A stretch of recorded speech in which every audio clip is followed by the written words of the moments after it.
Welcome to the Transform Sales Podcast, where forward-thinking business leaders come to share their experiences and ideas, learn from each other, and amplify their results together. All right, guys, today we have a special session of the Transform Sales Podcast Sales Software Review. We have Anna, Sales Executive at Dropcontact, and today we'll be speaking about a GDPR-Compliant contact enrichment. How's it going, Anna? I'm good. How are you, Dave? I'm doing amazing. It's great to have you. Thank you for having me. Awesome. So just so that we can get started and spark this up, give us a little bit of background of what you're doing right now and get the audience to know you a little bit. Yeah. Well, quick word about me first, and then I'll quickly introduce Dropcontact and our CEO because he's not here to talk today. So I've been in the company for about 2 years. We're a French-based company. And what we do is enrichment. So we're a SaaS tool. We enrich, standardize, correct, verify data, whether it is contact data or company data. And this tool was created by Dennis Cohen, who's our CEO. He was marketing director. What he basically was challenged by was all the data in his CRM that wasn't up to date. And he just decided to create this tool to solve his problem, then so that there was a big demand for it. And went on with Dropcontact and filled in like this team with a lot of tech people. We also have obviously a sales team, but we're a very focused tech company. And what was really important was the GDPR compliancy, because we're based out of France, and in Europe, GDPR compliancy really important.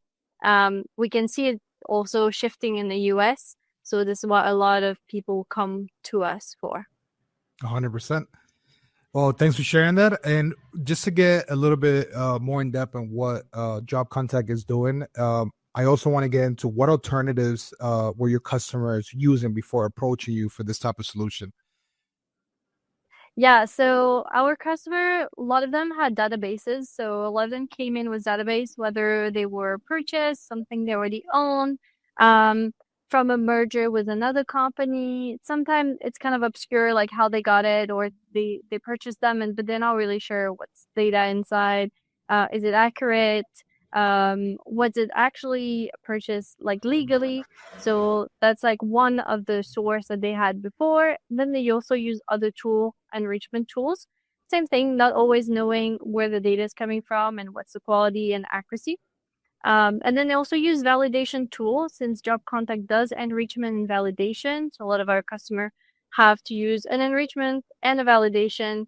And that's just to fix, like, see the deliverability purposes for their email. So they have to check that on top of having a database or on top of using an enrichment tool.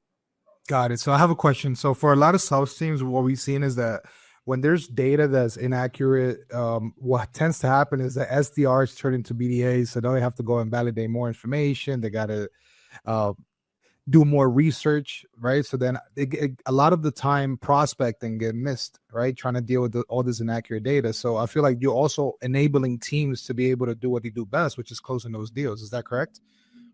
Yes. Yeah, that's correct. So we checked not only in terms of enrichment, being able to enrich an email, getting a job title, a LinkedIn, all that information, but also making sure that that email is still deliverable.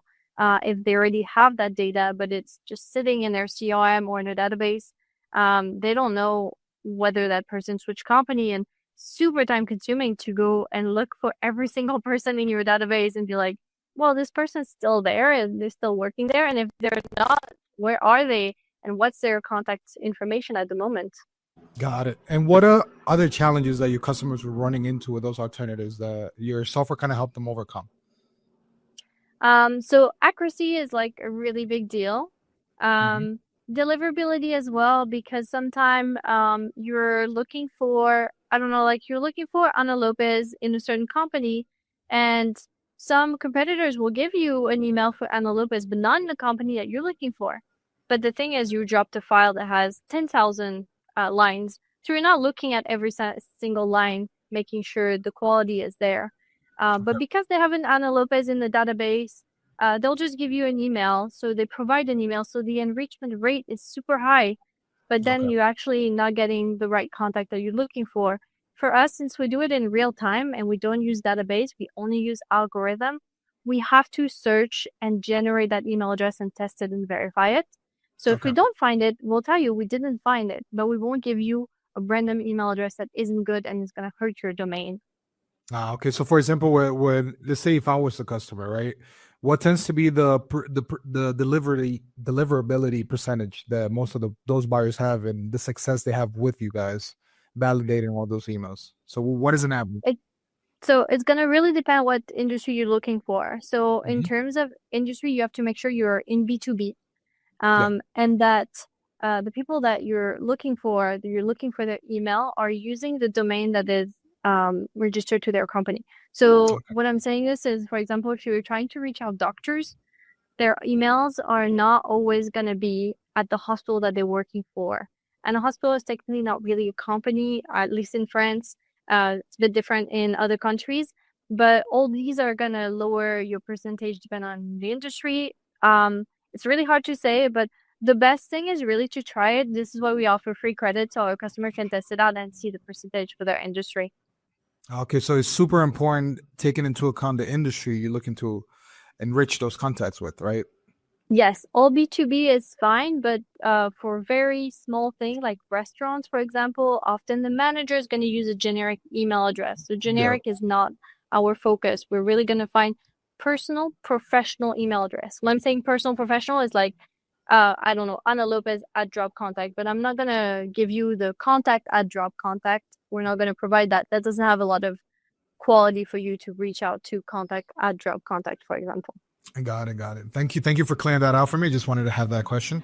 Yeah. So let's get to the perfect or the most required part of the podcast, which is actually showing us a quick demo of how that works. So if Yeah. you can share your screen, kind of walk us through those key features of your software that helped overcome the use case challenges we just spoke about. That Yeah, way we, we'll get it. yeah, let's get it. So first I prepare like our page where our customers contacts can go and create a free account. So they'll have to create a free account to test it out. So Mhm. I'll just log in straight into my account. So as soon as you're in your account, you have some free credit and you can test it out. So for Dropcontact to work, you're going to have some sort of input. The input is always going to be at least the first name, the last name, and the company. And I created an input file so you can see how it's going to look. So you're going to need an Excel file or CSV that has those information. So here I just created a scrapping of LinkedIn. You can use tons of different scrapping tools. We don't discriminate. You just have to have first name, last name, company as minimum, or first name, last name, domain.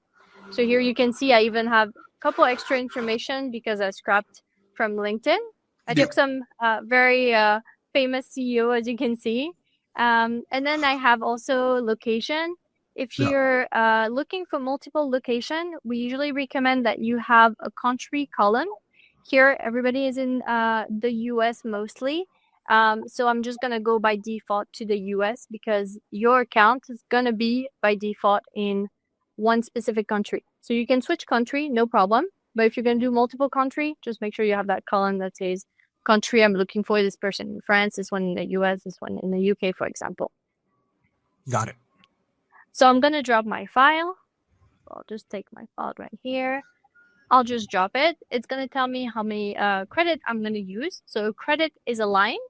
So I'm going to process my file. It's going to tell me how long it's going to take to process. So usually about 10 minutes, depending on how long, how big your file is. And I already have our output, so I can show you what it looks like. So basically, your output file, you can see my output file, correct? Yeah, I see it. I see it. Awesome. So you're going to have it clean, standardized, and enriched. We add civility, not as important for North America usually, but a lot of country that have, like French, for example, we do use grammar like feminine, masculine. It depends. So you have to use that for the verbs if you don't want to speak neutral all the time. So that's something. Is that considered best practice? practice? Is that considered best practice? Not always, but it's best to use it, I would say, because then you Okay. know that the person put some effort into it. Got it. That I'm not getting an email that was dedicated to for example, somebody who's a man, And I could see those little mistakes sometimes. And that Yeah. just shows that the company didn't spend too much time thinking about it when they did their mailing, their cold email. No, I agree. And one of the So, things to point out as well, I would say in the first name, sometimes it's always good to validate the characters, right? If there's mhm. numbers in them, because that can also affect, right? Yes, if you saw in the input, for example, a lot of time people will have little Mhm. emojis. Here, there's only one, but for job title, it's extremely common. My job title has an emoji like a little world, a little computer. I found this cute. It's Yeah, very something millennial. there's something I actually saw from a lot of leaders in LinkedIn that are doing. They're putting an emoji in the beginning of the name so that they Mm, know when an email when it comes in or a message on LinkedIn is automated, and then they just overlook those emails. So it's always good to point that out as well for those that are yes. trying to bring those leads into a system like this, because like you said, it's not the best practice, but it could definitely affect the level of personality. I mean, Yeah, yeah. and like it could affect that the person's gonna overlook your email, thinking, "Well, this person isn't very professional. I might not be interested in Yeah. what they're selling." Especially if you're selling cold email, for example, or outreach tools. Yeah. You have the current job title. You have the email, so that we enrich. So our algorithm generate the email, test it, and give you an email qualification that's for deliverability purposes. So you know, nominative professional, it's the highest deliverability. So you got 90%, super high. Catch-all means the company has a catch-all domain, catching all types of emails. But you still have about 80% deliverability rate with those emails. And sometime, if we can't find it, we're not going to give you just a random email just because we couldn't generate it and test it out. So sometime you'll have, like here, an empty just cell if we couldn't It would always generate the give you email. those same colors. Yes, yeah. So Okay. it's color coded, so you can kind of see it right away. It's like easier. Oh, okay. Got it. Yeah, because I was always taught to only use valid all, which is those that are 100% verified, but those that are open to receive messages could always be a risk, but it's always good to try as well, right? Yes, because otherwise you're cutting yourself from a lot of companies that protect Yeah. their domain. And if you have the right person, like your email is most likely will get to them. But because their domain is protected, I can't tell you 99% it's accurate because I'm obliged to tell you like this is a catch-all like domain, but you should still try to do it in your campaign. We recommend that you kind of like makes nominative, professional, and catch-all in your campaign, so you have a good deliverability rate. And we have tons of article on our website on these subjects as well. And then you have the LinkedIn profile. So we already had it, but it's like all cleaned up. So if you put it in your CRM, they're clickable links. And then the company's information. So company name, company phone number, if you can retrieve it, the website of the company, LinkedIn of the company, number of employee, and here we have the country as well. Oh, and actually, and this is the first time I ever seen the color code as part of the information with the enrichment. Right? Yeah, so You would green. usually see like okay or valid, but the color code, like for me, I'm a very visual person, and for me, it does help a lot, honestly. Yeah, and all green is going to be the company side of information. You have all blue, it's going to be like the contact side of information. And if you had extra columns, like when I had the input file, I had connection degree, I had a couple other information. If we cannot treat it, we'll leave it on the same line. So if you needed to import it into your CRM or any other database, you're not losing the information. It's just there because it's not information that we format or we treat, but you have it there. Got it. So just to make sure I got this correctly, so it's not only validating the email, but also the rest of the information, so everything is perfectly Yeah, matched with the right. it's gonna enrich and valid, yeah, and it's gonna also standardize the phone number. That's a use case that we have quite a bit. If you have a lot of phone number that are standardized for SDR team that need to call and have like a certain format, that can speed up the process as well. Okay, that does make a lot of sense because, for example, in South America, the way that the number looks on WhatsApp, for example, and compared to the US has brackets, it has a hyphen. In South Mm-hmm. America, it doesn't, right? So Yeah. it's always good to have the numbers exactly how those tools like WhatsApp has it, so that when you're Yes. looking for the contact is a lot quicker, right? And that's Mm-hmm. something I could definitely highlight here that is very unique. Yeah, the goal is to save you time, make it like a speedy process for the sales team, for the marketing team if they need to update. So here we didn't have the email addresses, but you do have the use case where a marketing team has a massive list, for example, of people who signed up or went to a webinar, and they want to add information, standardize all the information, and then you could have email as an input, and then it could also clean the email and verify them and making sure everything is up to date and that you have also retrieved some extra information if you only have the email, the professional email, for example. Got it. Well, thanks for sharing this portion of the demo. But it would also Yeah. be good to see how, when it comes to the integrations, how does that look, right? I have HubSpot, I have Zapier. How can I navigate through that to make sure that's set up correctly? Yeah, so you have tons of integration. So if anybody goes on their account in the integration, they can use their API right here. You have your personal API that you can copy, and you have the list of all the tools that were integrated in. So you can use your API and use your credits. If you have so your credit that are right there, you can use them either with the API or with the file system, and it doesn't have to be separate. Like on 1 month, you could use it with a Zapier. You can use like 1,000 credit, for example, but also input a file, so you don't have to have two different accounts. You're using from the same pot of credit, if that makes sense. Got it.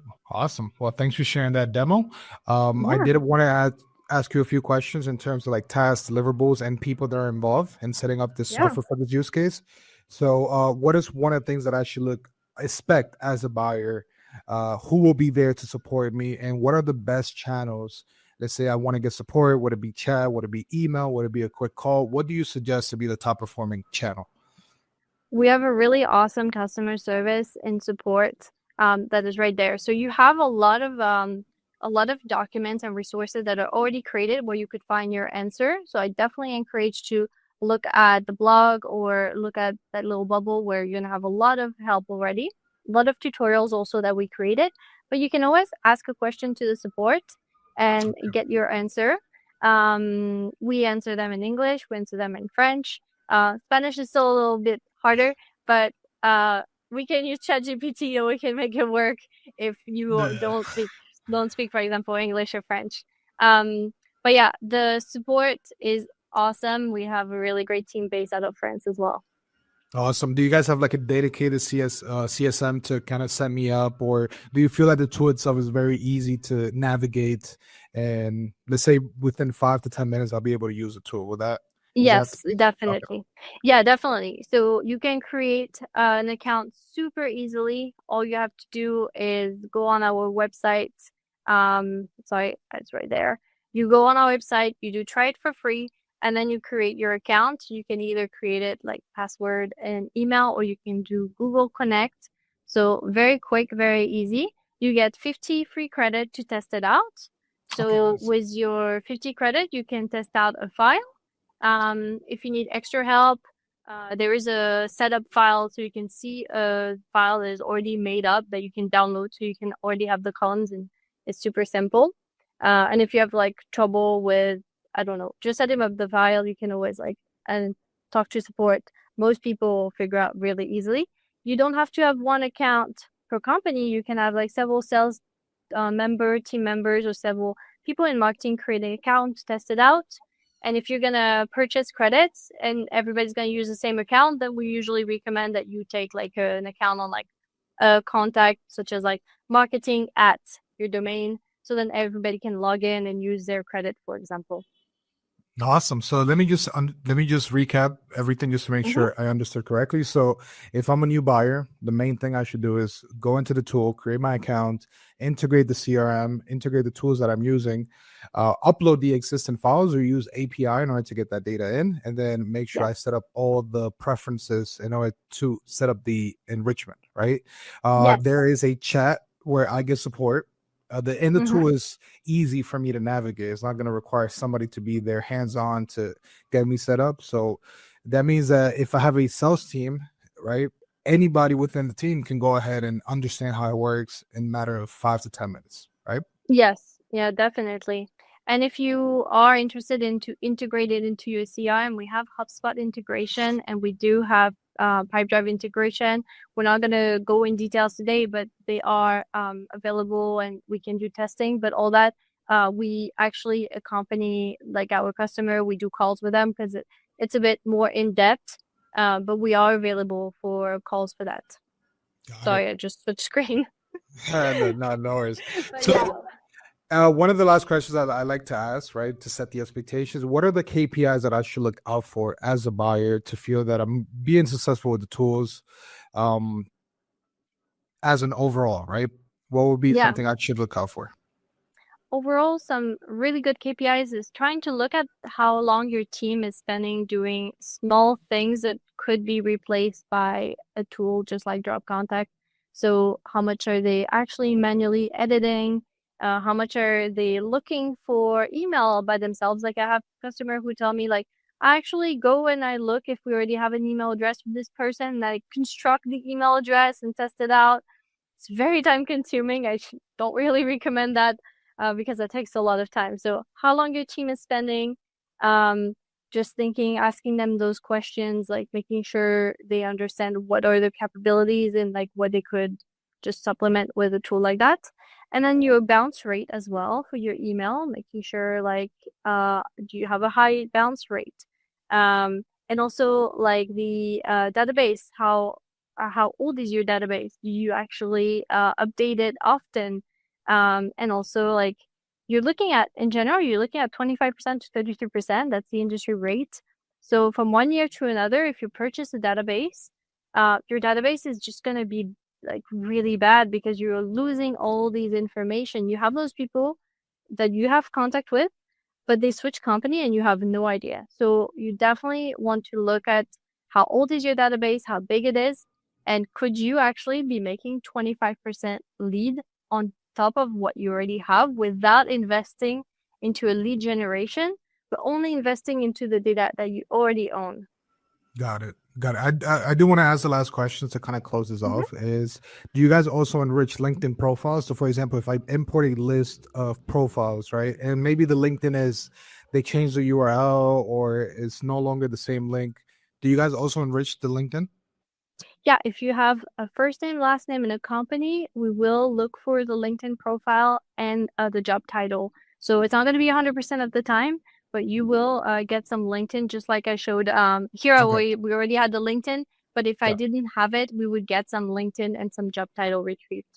Oh, okay, perfect. Because as you see, a lot of SDRs and AEs, they're also doing the social selling part, right? So also for me, for example, every time I send out emails, I also like to connect with the people I'm emailing through LinkedIn. And Mm-hmm. oftentimes, once we have them connected, they can consume my content. I can reach out to them directly if we have a special uh, update or something about the our solution. Then is it tends to be very good channels to kind of nurture them, right? Because an email is a one-time hit most of the times, right? But in LinkedIn, it stays there as a community. So that's the reason why I ask. But no, that's honestly perfect, and I'm very glad you shared those few details that we prepared for. Anything else you would like to share to the audience? We just actually came out with the new version of Dropcontact 2.0. So we have better quality, better quantity of emails as well. So I definitely encourage people to test it out. It's free. You don't have to input any payment information. So that's pretty nice, especially for SDR or sales team. Like they shouldn't have to input their own credit card into a system. So they can test it out. You get 50 credit. You can do it for a month and you get a couple extra added. So I recommend that everybody just see for themselves like the quality of it. Awesome. Well, thank you so much for your time, Anna. It was great having you here. For those that are watching and are looking for a tool where they can comply with GDPR, and make sure you get the right information, enrichment, whether it's your LinkedIn, whether it's your emails, and it validates your data correctly. We will leave the listing link below the description. So if you see this on a newsletter, if you see this in a live, if you see this on a post, you know where to go ahead and see the tool and take action. Thank you for having us, Anna. Thank you so much. All right, you take care.